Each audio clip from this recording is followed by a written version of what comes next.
las entrevistas psicológicas, las que se hacen ya sean,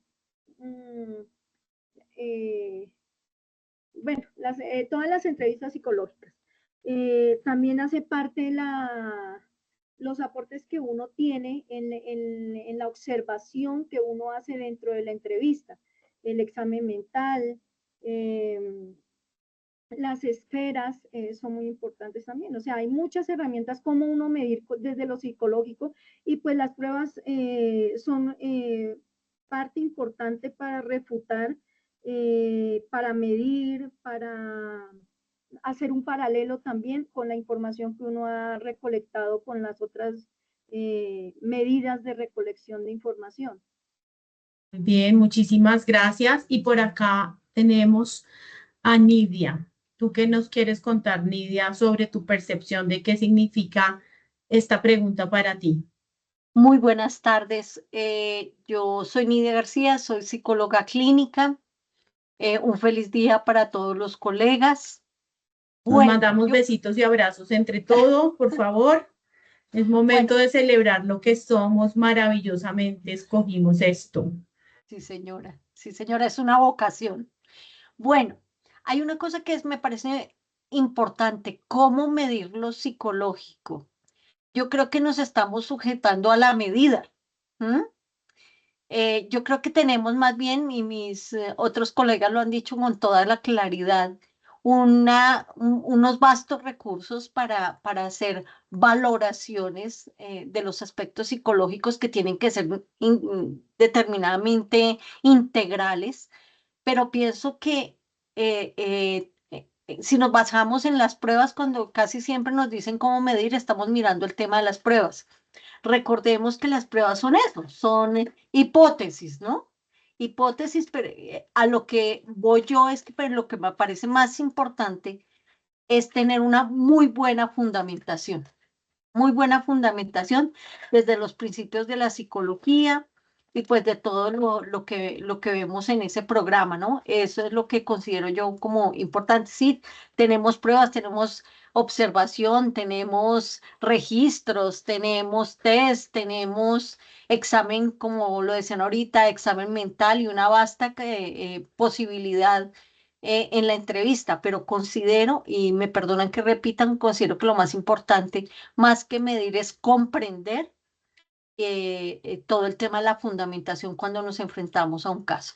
Gracias. Muchísimas gracias, Nidia, Patricia, Marta, por sus respuestas. Todas han tocado elementos fundamentales del ejercicio que hacemos los psicólogos en la medición, que además es un ejercicio transversal absolutamente a todos los campos. Es decir, no hay ninguna área de psicología que se haga en este momento en la vida real y que se vaya a proyectar para futuro, como sabemos que es una disciplina en crecimiento y que tendrán que surgir especializaciones de acuerdo a la medida en que van creciendo nuestros saberes teóricos, que no se supla de la medición.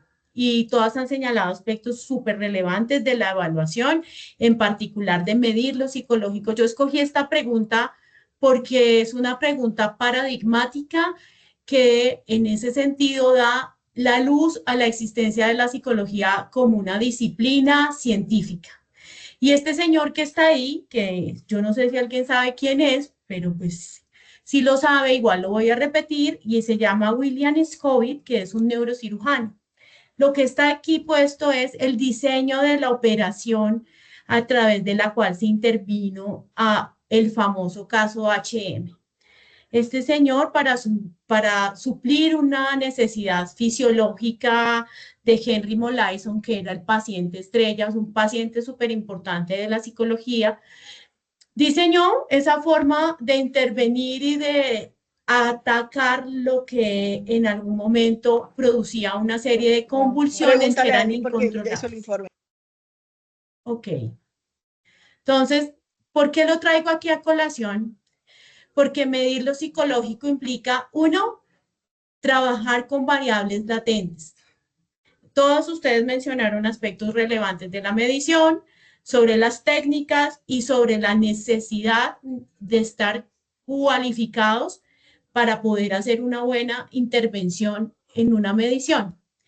Pero nada, absolutamente nada de lo psicológico puede medirse directamente.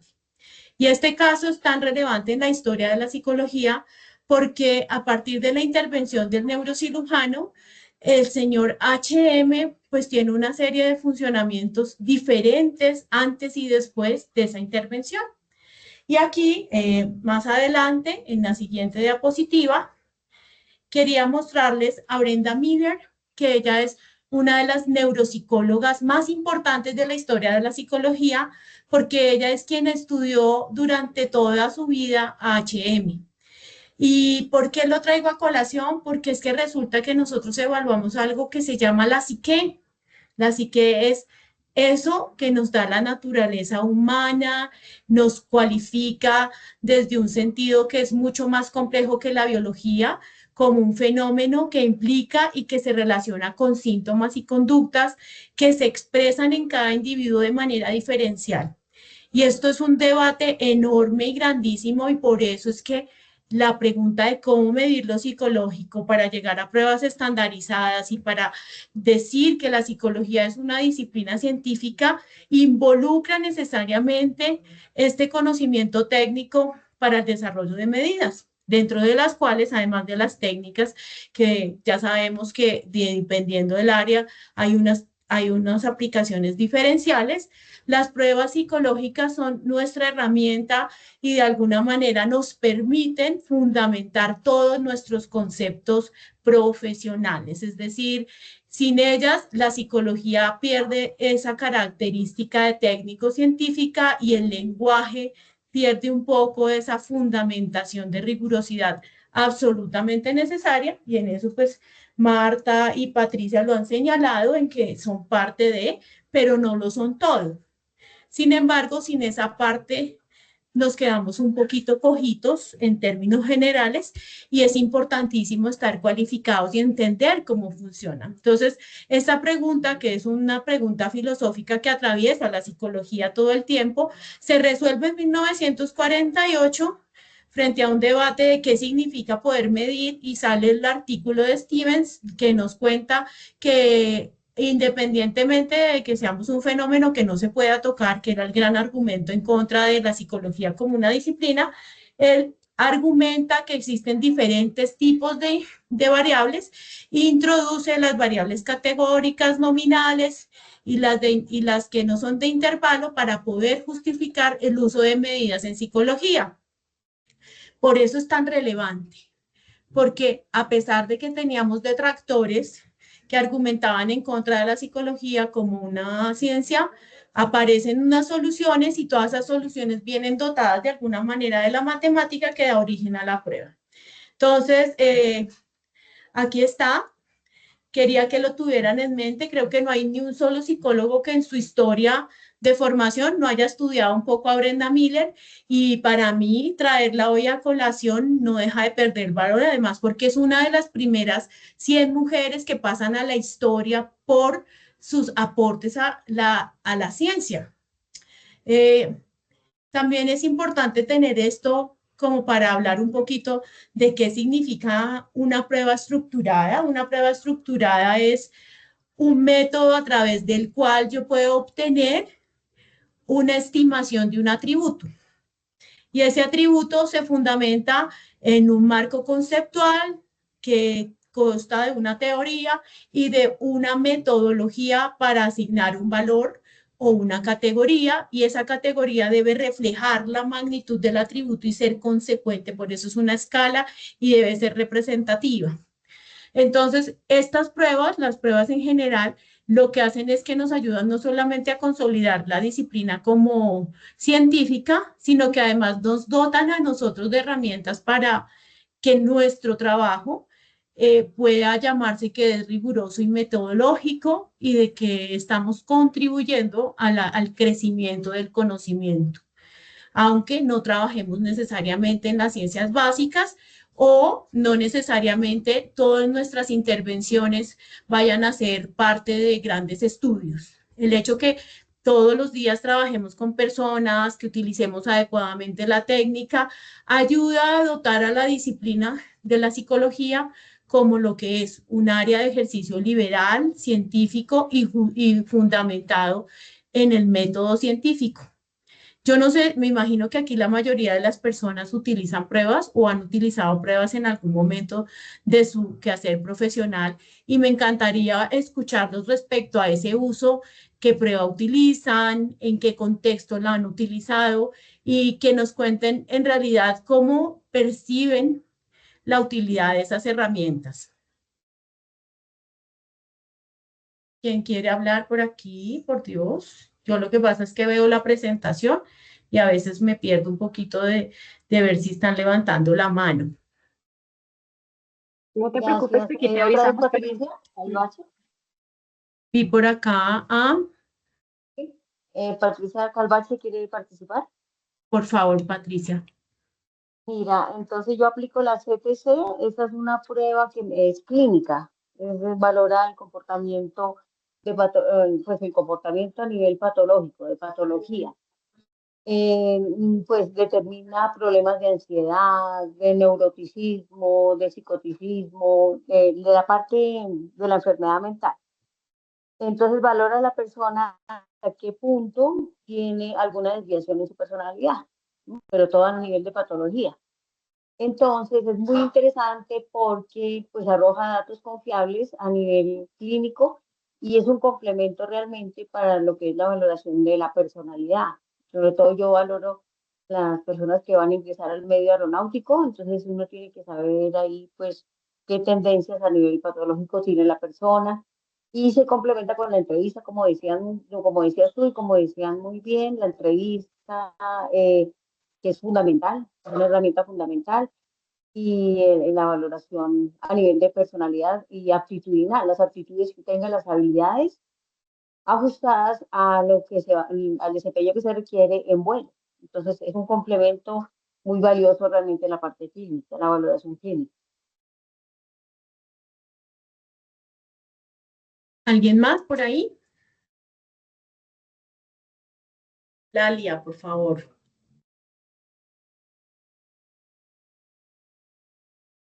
Hola, ¿me escuchan? Sí. Bueno, buenas tardes a todos. Bueno, yo uso el SENA, Sistema de Evaluación de Niños y Adolescentes. Es una evaluación en donde se puede valorar problemas emocionales y conductuales o contextuales que tienen que ver con la familia también. Y el CTCR revisado. Esta es un test para evaluar sintomatología clínica y rasgos psicopatológicos en adultos. Lo utilizo para apoyarme en la orientación a las personas que me consultan. Con base en estas pruebas yo puedo, o lo que hago yo es estructurar un plan de intervención si es necesario algo importante en el resultado de esas pruebas.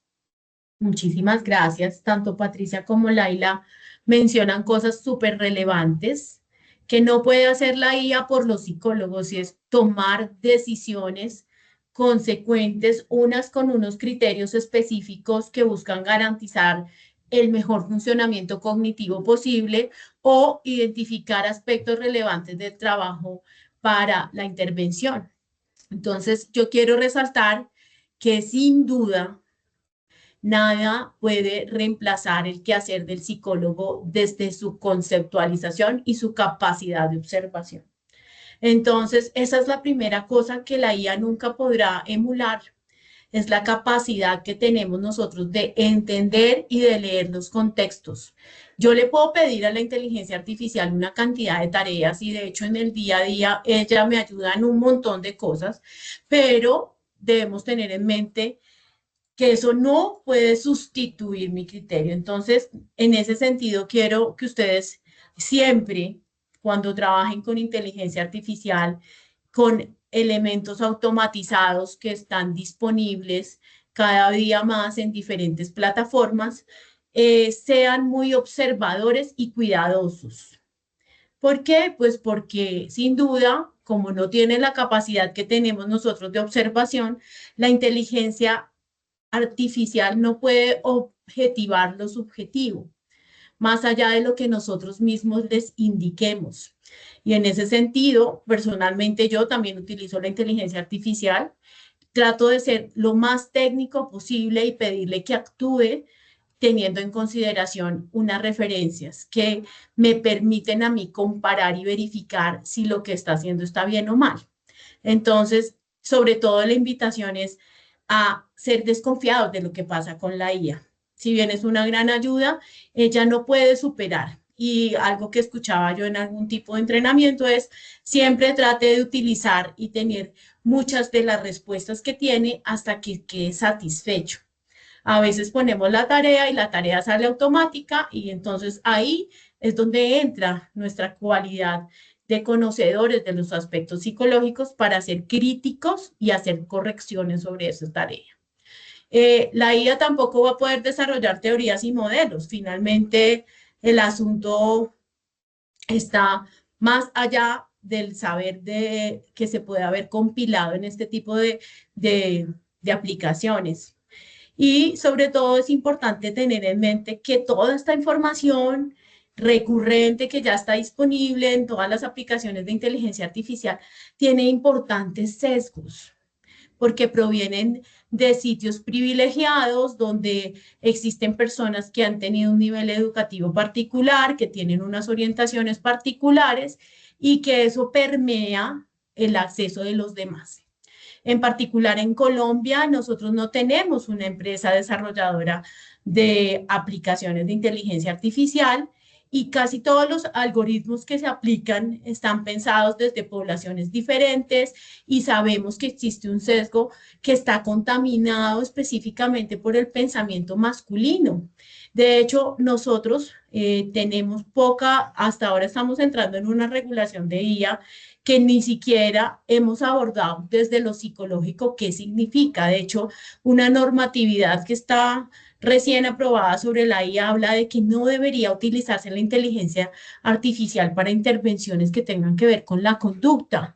Y yo tenía preguntas como, ¿y en qué momento los psicólogos participaron de esa consulta, de esa toma de decisiones? Puede ser tremendamente controversial porque así como tiene limitaciones, también favorece el acceso en algunas regiones remotas y sabemos que en Colombia tenemos una distribución muy particular de los profesionales que están en los cascos urbanos más importantes como son Cali, Medellín, Bogotá y el resto de nuestro país necesita infraestructura para dar acogida a todos los servicios que involucren la psicología dentro de la salud mental y ni siquiera tenemos hospitales o centros de salud donde nos contemplen como profesionales. Estamos en un momento crítico en el desarrollo del ejercicio de la psicología, también por lo que significa la implementación de la nueva norma en salud. Y todas estas cosas están por fuera de la IA para nosotros en Colombia. En Colombia no hay un desarrollo particular que nos permita incorporar toda esta información para que sea un poco más acucioso con lo que es particular nuestro. Entonces, yo sí quiero invitarlos a que sean usuarios activos, pero usuarios muy reflexivos y muy críticos. Y en otro sentido, pues el desarrollo de las teorías y los modelos es un asunto que es permeable a diferentes corrientes de pensamiento y en ese sentido, pues la teoría y los alcances en los modelos de descripción de las conductas están fuera del alcance de la IA porque eso tiene que ser pensado desde cómo nosotros vemos los fenómenos. Si bien es fácil sistematizar una cantidad de información, no es fácil pensar o repensar en qué significa una teoría que explique. Nosotros en este momento estamos llegando a unos niveles donde se está trabajando la personalidad ya desde no solamente los enfoques biológicos o sintomatológicos, porque todos tenemos algún tipo de comportamiento que puede asociarse con algún parámetro de síndrome clínico. Estamos llegando a modelos que van incorporando, por ejemplo, el asunto del autocuidado, de cómo te hablas en tu voz interior, y eso se ha categorizado. Todas esas cosas no surgen a menos que lo piense un humano. La IA no puede llegar a ese nivel por muchísimos capacidad de procesamiento que tenga, 1.000.000 de palabras o lo que sea, solamente la visión del humano puede lograr. Y sobre todo que es indudable que aplicar el método científico, aunque no lo tengamos todo el tiempo de presente, lo hacemos cuando usamos adecuadamente la prueba, más allá de que tengamos un apoyo automatizado, y hacemos procedimientos donde nosotros como profesionales garanticemos esa vulnerabilidad de la información y garanticemos que somos sistemáticos y rigurosos. Yo no sé si ustedes aquí en este punto quisieran tener alguna observación al respecto y si en este momento de sus vidas ya están usando todas estas aplicaciones del chat o demás para ayudarse en sus tareas. Eso sería importante porque esto es un momento en el cual el que no aprenda a usar la inteligencia artificial puede estarse quedando por fuera de cosas maravillosas, pero ese uso de esa inteligencia artificial implica unos compromisos súper importantes respecto a cómo hago con esta información que estoy utilizando y ¿cómo cuido yo la confidencialidad de la información?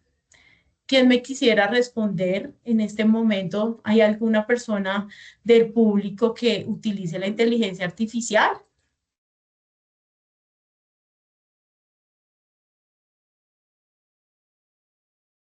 ¿Cómo así que dentro de estos 45 invitados? No, bueno, Laila, por favor.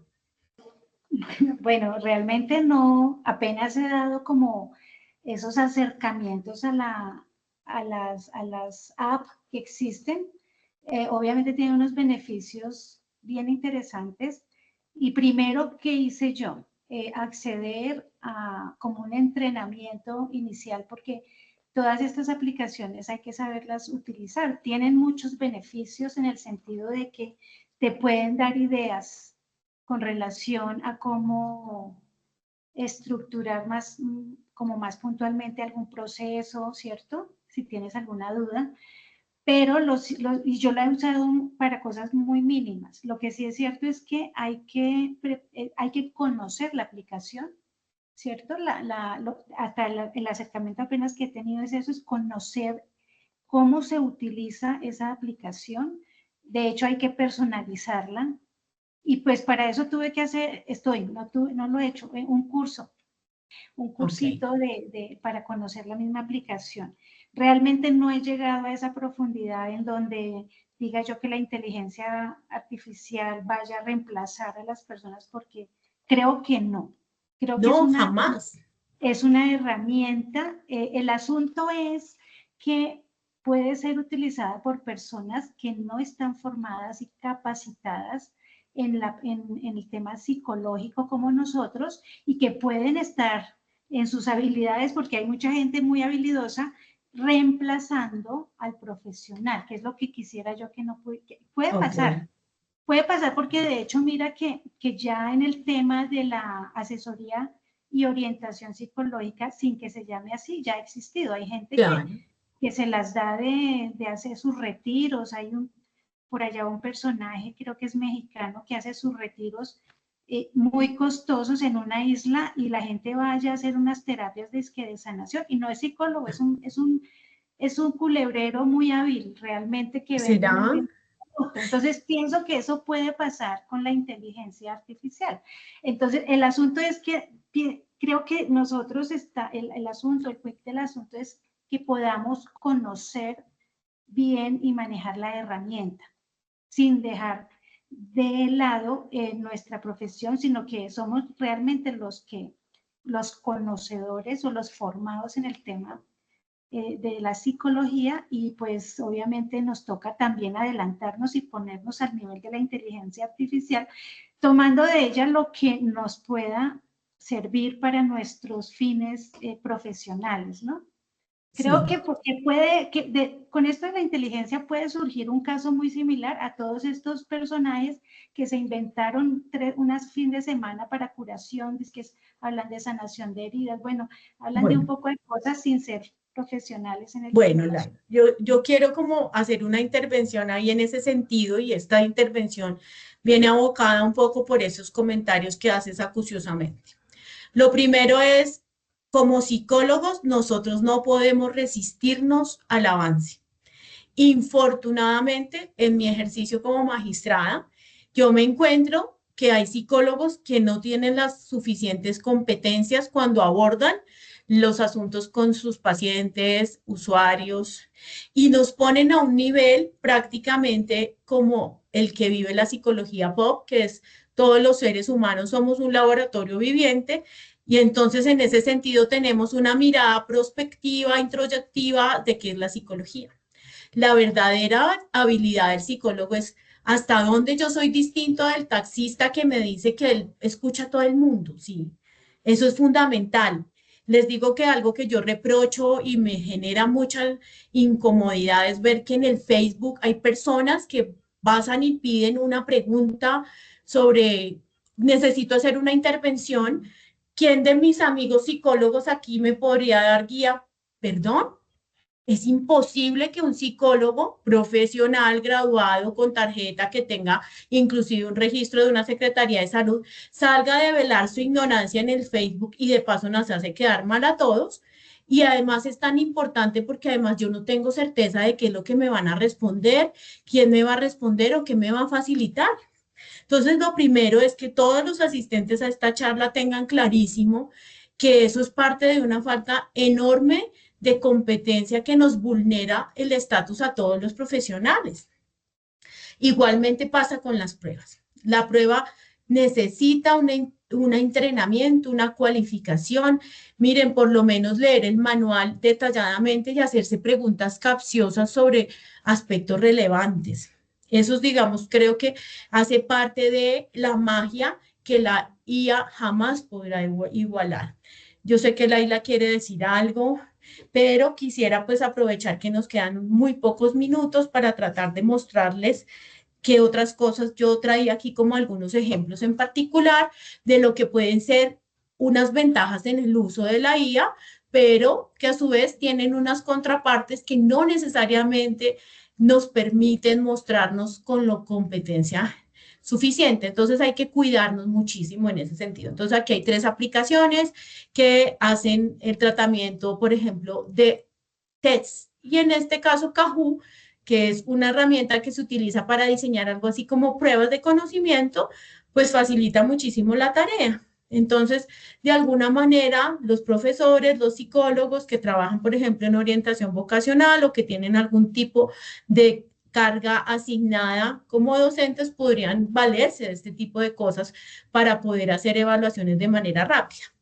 El otro que les muestro aquí, que es el segundo, Genoma Work, ya entra a hacer tareas particulares en la evaluación para el ingreso, la permanencia y el ascenso de personas en términos laborales. Y entonces, y el último que se llama WebWorld, que es esta, la que está en la parte inferior izquierda, pues es una aplicación que ya trabaja sobre evaluaciones terapéuticas y que de alguna manera permite algunos diseños para intervenciones individuales. Entonces, digamos que esto tiene tanto de bueno como de malo.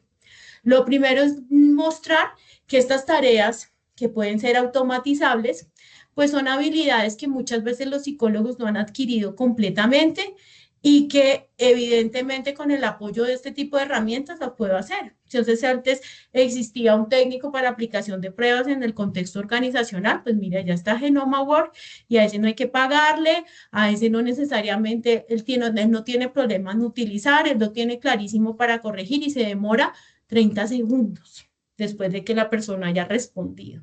Entonces, ¿cómo nosotros hacemos ciertas cosas que se gasta uno un tiempo significativo, pero que una aplicación puede ayudar a hacerlas rápidamente?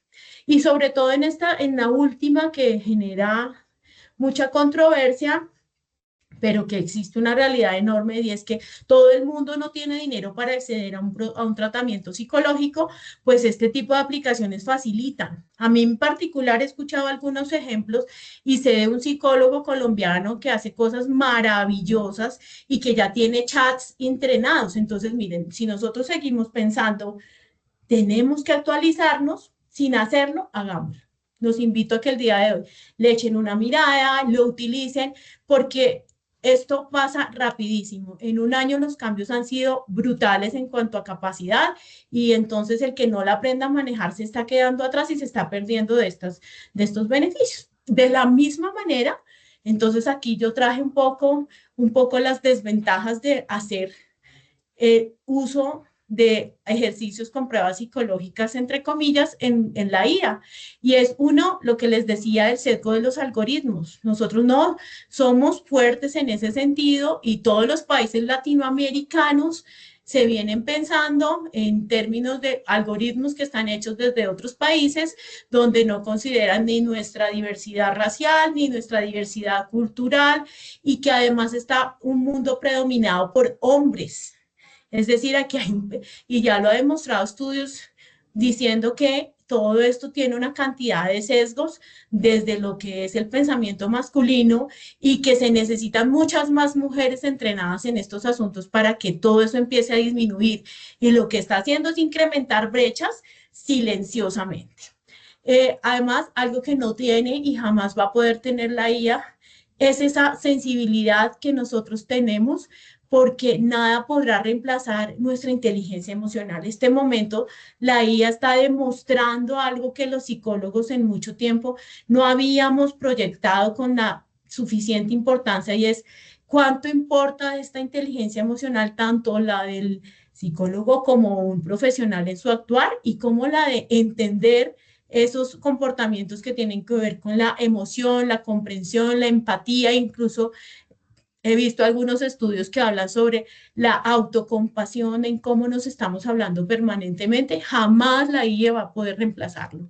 Entonces, digamos que es una invitación a fortalecer esas cosas que la IA no podrá hacer y sobre todo, y en un asunto que tiene que ver también con la normatividad legal, es uno, las preocupaciones sobre la privacidad y la seguridad de los datos, cómo nosotros podemos poner en el aire información sensible, cómo a través de la IA podemos estar vulnerando derechos de autor en algunos de los casos. Y en ese sentido, pues ustedes saben que en Colombia tenemos una normatividad que habla claramente de los deberes del psicólogo frente a esas situaciones. Entonces, invitarlos a que tomen precauciones, a que no dejen de usar códigos, encriptaciones que permitan garantizar la seguridad de los datos. Eso es muy importante. Y en ese sentido, pues ya les he contado lo que yo les preparaba un poco para controvertir y poner en manifiesto cuánto de la IA es una herramienta que nos va a permitir potenciar el ejercicio y cuáles pueden ser uno de los riesgos. En ese sentido, quiero abrir el micrófono para que todos o quienes deseen opinar, pues lleguemos a esta hermosa conclusión de cuál es la magia que tenemos los psicólogos que la IA no podrá reemplazar.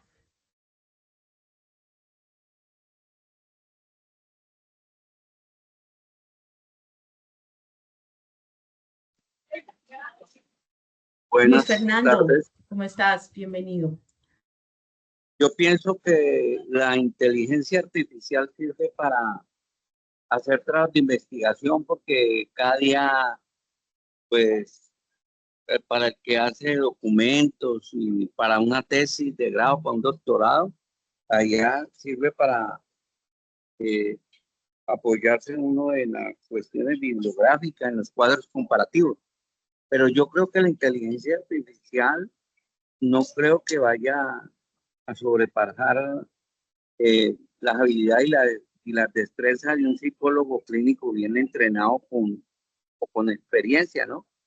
Porque, vuelvo y repito, es importante tener en cuenta que para la evaluación de la personalidad se mire también el factor sociocultural, como decía Alex Vygotsky, la parte social en el entorno y la parte del hogar.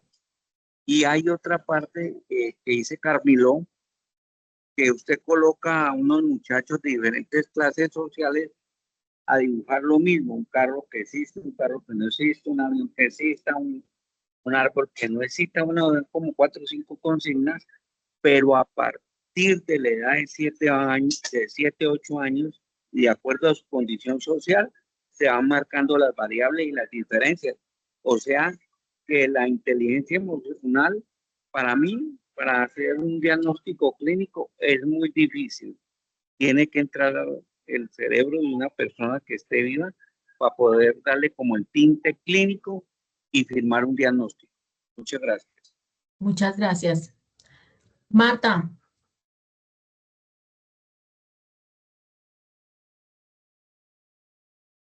Bueno, doctora, resulta que la inteligencia artificial es muy importante, pero se ha logrado determinar en muchos de los casos que falla. Así que no nos podemos 100% enfocar en eso, ni de pronto por avanzar, darle toda la credibilidad a la inteligencia artificial. Algo que tiene la magia del psicólogo es esa suspicacia. Es la calidad humana, es el rapport, la comunicación, la asertividad, la resiliencia que se crea entre el profesional y el paciente o el consultante. En el caso de la psicología jurídica, la importancia del psicólogo, esa magia que tiene es lograr determinar la simulación, la sobresimulación, la disimulación, el engaño que hay dentro del discurso o dentro del testimonio de una persona. Lograr el rapport con esa persona dentro de la entrevista. Lograr identificar las características especiales y por dónde y qué aplicar en un caso donde tengamos que defender los intereses de un ajeno, ¿sí? De una persona, de un consultante, de un evaluado. Entonces, eso es algo que nunca lo va a lograr, que somos propietarios totales de eso y que podemos ir mejorando. Miren, la intención del día de hoy de la charla era hablar sobre eso, sobre esa capacidad que tenemos, que es insuperable por una máquina y que debe ser insuperable por alguna persona que no esté entrenada, cualificada, formada para ser psicólogo, para establecer relación terapéutica, para analizar. Y en ese sentido, pues yo les traía esta diapositiva donde hay 5 palabras, 5 letricas, pero yo las traduje a: es una persona que entiende, es una persona que es cuidadosa, usa su experiencia, es táctico y respeta la vulnerabilidad. Y en ese sentido, los psicólogos estamos llamados, uno, a ser observadores cuidadosos sobre los aspectos relevantes que hay que indagar para poder hacer el acompañamiento en cualquiera de las esferas. Somos y debemos ser cuidadosos cuando estamos formulando un plan de evaluación que puede incluir varias hipótesis, varias preguntas, y usaremos diferentes fuentes de información que nos van a permitir contrastar. Y aquí de nuevo retomamos todo lo que ustedes respondieron al inicio de la charla respecto a las técnicas y a su implementación adecuada. Usamos la experiencia porque cada día, en la medida de lo posible, vamos afinando más ese ojo que a través de la experiencia de formación, cuando nos enseñaron análisis de la observación de la conducta, hemos desarrollado una mirada diferencial para entender y mirar sin sesgos ni valoraciones las conductas y poder hacer un acompañamiento adecuado. Y es táctico en la medida en que utiliza toda esta información con pertinencia y relevancia. Y por último, pues respetamos la vulnerabilidad porque somos garantes de la fragilidad que hay en todo tipo de acompañamiento, aunque no necesariamente tengamos un paciente, sino en educativa, sino en organizacional, porque muchas cosas de las que hacen los psicólogos impactan en la calidad de vida de nuestros congéneres. Entonces, yo quería llegar a esta conclusión y decir, no es magia. El 100% de lo que hacen los psicólogos cuando hacen acompañamiento en evaluación y piensan en evaluación es el uso de toda esta información maravillosa que adquirimos a lo largo de nuestra formación y que seguramente vamos reforzando en la medida que tenemos un área de interés y hacemos unas lecturas juiciosas y vamos adquiriendo experiencia y vamos juntándonos con personas que nos van enseñando cosas. Es decir, que la capacidad de la mente que trabaja con pasión y profunda vocación en psicología es irreemplazable. Y eso quería decirles hoy, el Día del Psicólogo, mandarles un abrazo fraterno desde aquí para desearnos que tengamos el resto de día más feliz y que sigamos celebrando orgullosamente esta vocación que escogimos para hacernos profesionales. Entonces, yo no sé si en este momento quieren hacer alguna intervención o hay alguna pregunta. y con eso invitarlos siempre a que tratemos de estar cualificados y aunque utilicemos la inteligencia artificial, en ser absolutamente responsables con lo que hacemos. Muchas gracias, Flor Ángela. Fue un espacio muy, muy bonito. Realmente son los espacios más interactivos que hemos tenido, una participación en diversos momentos, precisamente esa posibilidad y es lo que estamos buscando y es de poder brindar esa experiencia que tú ya tienes dentro del campo a muchos profesionales de diferentes áreas de la psicología. Tenemos una pregunta que es amplia, pero creo que te va a permitir a ti poder concretar toda la información que pudimos ver dentro de la presentación y es esta y es para ti con toda la experiencia y esta información que nos traes, ¿cuáles son los desafíos clave que enfrenta el personal de salud en psicología en la actualidad, especialmente en relación con la integración de la inteligencia artificial en la práctica clínica, la gestión de la privacidad de los datos de los pacientes, la necesidad de formación continua, el establecimiento de límites entre la inteligencia artificial y la terapia humana? Y la garantía de un acceso equitativo a la atención en un entorno tecnológicamente cambiante. Entiendo que reúne todas las características de lo que tú nos Esto es un hablaste, listado fantástico. La verdad pero es que para ti, cada ¿cuáles son uno los tiene una desafíos respuesta. clave? Sí, mira, yo voy a decir varias cosas. Lo primero es que como no es magia, sino que es una capacidad de una mente que trabaja con pasión y profunda vocación de verdad, implica hacernos responsables de. Como les digo, yo soy amiguísima de la inteligencia artificial, no se imaginan cuánto trabajo me ha ayudado a hacer, pero no dejo de ser muy crítica frente a ella.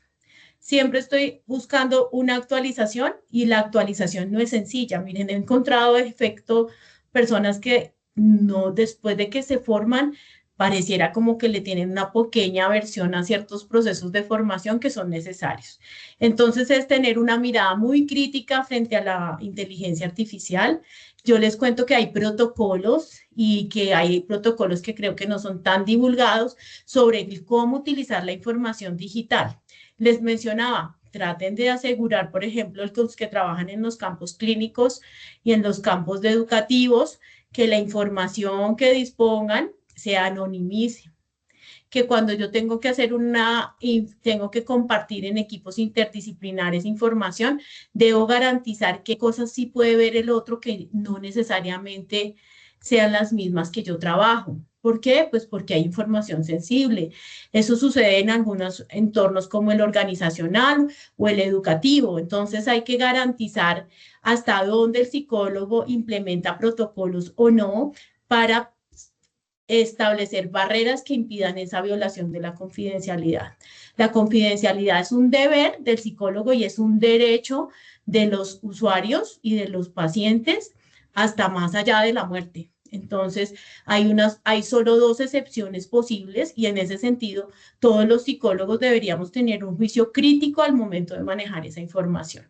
De todas las preguntas, y además porque creo que la inteligencia artificial es una herramienta súper valiosa, por lo que les digo, he visto algunos desarrollos de chats que permiten atención remota en sitios donde definitivamente no hay profesionales y que de alguna manera son un aliciente, pero sin embargo todo eso tiene que estar acompañado por una mente y unas personas responsables atrás de esta inteligencia que desarrolla esos chats. Entonces, digamos que lo que hace es incrementar las responsabilidades, incrementa sin duda esa necesidad de ser crítico, pero no, sin dejar de estar actualizado. Yo no sé qué otro aspecto de todos los que mencionaron tan importantes, que además eso es como para escribir una tesis, eso no es algo que se pueda resolver tan fácilmente en una pregunta, podría yo responder, no sé qué se me escapó.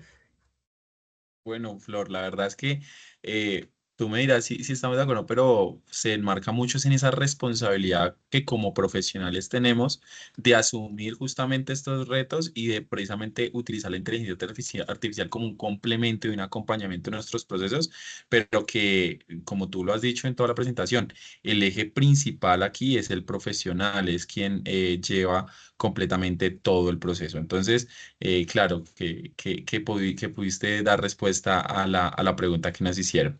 Por otra Invitarlos a que parte, dime. consulten y sobre todo a que cuando escojan un área especial de la psicología para estudiar, se estén actualizando todo el tiempo, nunca dejemos de leer, porque si nosotros no consolidamos la información como psicólogos, esas competencias no van a desarrollarse completamente y más allá de la ayuda de la inteligencia artificial que nos ayude a escribir e incluso a resumir cosas, jamás podremos reemplazar lo que tengamos instalado en nuestro cerebro para hacer la tarea. Y con eso, pues darles un súper abrazo y celebrar esta hermosa profesión que escogimos. Muchas gracias, Flor Ángela. Para ir cerrando, a todas las personas, por favor, escanear este código. Nos ayuda mucho a recibir esa retroalimentación frente a estos espacios que les gustaría en unas próximas charlas tener y poder avanzar en este ejercicio profesional, seguir aportando a la psicología. Agradecerles a todas las personas que participaron, hacen que el espacio sea muy interactivo, que precisamente la persona que está manejando la información pueda ampliarnos y pueda aprovechar precisamente esta posibilidad que tenemos el día de hoy. Para ti, Flor Ángela, desde SEA, estamos muy agradecidos contigo. Creo que has sido una de las invitadas más empáticas que ha podido llegar precisamente al objetivo contundente de la charla que expusiste. Las personas fueron muy participativas contigo y eso pues habla precisamente de tu experiencia y del gran manejo que tienes del tema. Entonces, muchas gracias por acompañarnos, gracias por venir desde precisamente lo que tú decías, me parece muy chévere y es, vienes precisamente desde los tribunales, desde donde se verifica muy bien el proceso que hace nuestra práctica profesional. Entonces, para las personas que estuvimos aquí, fue una gran oportunidad tenerte como invitada y agradecemos mucho esa posibilidad que nos diste el día de hoy. Bueno, muchas gracias y de nuevo pues un abrazo. Terminen de celebrar este día maravilloso y en otra oportunidad nos vemos, ¿vale? Chao. Muchas gracias, Flor Ángela. Hasta luego y a todos los esperamos en la próxima charla de las 4 de la tarde para que se puedan conectar. Y bueno, por acá aparece el nombre completo de nuestra speaker. Les confirmo, ella es Flor Ángela, yo por acá lo tengo. Flor Ángela León, ¿listo? Voy a dejar su nombre aquí copiado en el chat. Y listo, Flor Ángela León. Entonces, muchas gracias a todos por el espacio y nos vamos para las de las 4 de la tarde. Seguimos celebrando el Día Internacional del Psicólogo. Ahí los esperamos. Escaneen el código QR para todas las personas que de pronto no se han registrado para que puedan participar al final de todos de nuestras masterclass. Vamos a realizar un sorteo de diversos usos de las pruebas, de unas pruebas seleccionadas de cada campo. Entonces, seguimos conectados. Nos vamos para el siguiente espacio de las 4 de la tarde. Chao, chao.